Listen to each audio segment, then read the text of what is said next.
Drifto's camera has a big problem. Everything looks and feels good until you start to go backwards. After only an entire year of being released, I thought I'd better fix it. Despite making games for many years in my free time, I never really put much thought into the camera movement.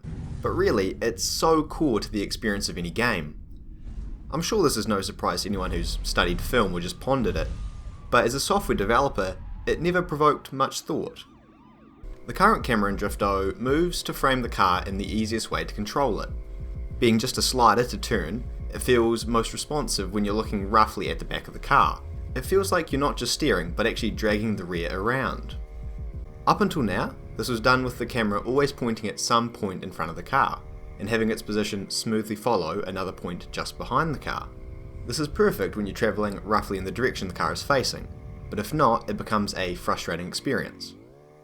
Despite being a game where the aim is to slide the car, the player should still feel in control. I played around with these 2 points being rotated about the car to show not where the car is facing, but where the car is travelling. Going backwards was great. You could see where you were travelling and it looked badass. But travelling forwards was a nightmare. The responsiveness that came from having the camera closely follow the rear was gone. I managed to solve this by interpolating between these two targets. At low drift angles, the camera doesn't care how much the car is drifting, it just smoothly moves towards the fixed offset like it used to. But as the drift angle increases, the target position is affected by the direction the car is travelling, allowing players to see where they're travelling. It would be a bit of a waste to leave the camera movement here though.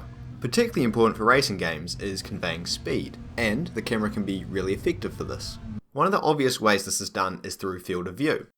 By increasing this with more speed, we get a cheap and easy way of showing, hey, you're going kinda fast.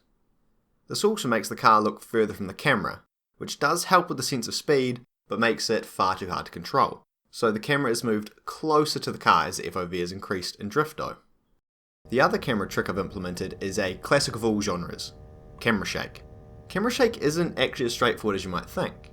Simply moving and rotating the camera a little each frame feels chaotic and unnatural.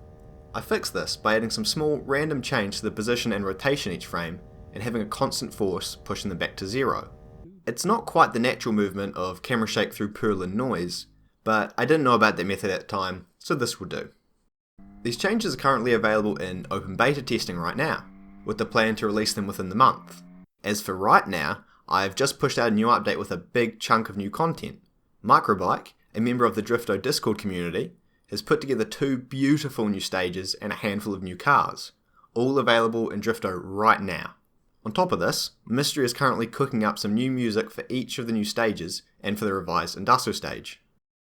Lastly, check out Drifto on the App Store and the Play Store, and I'll smell you later.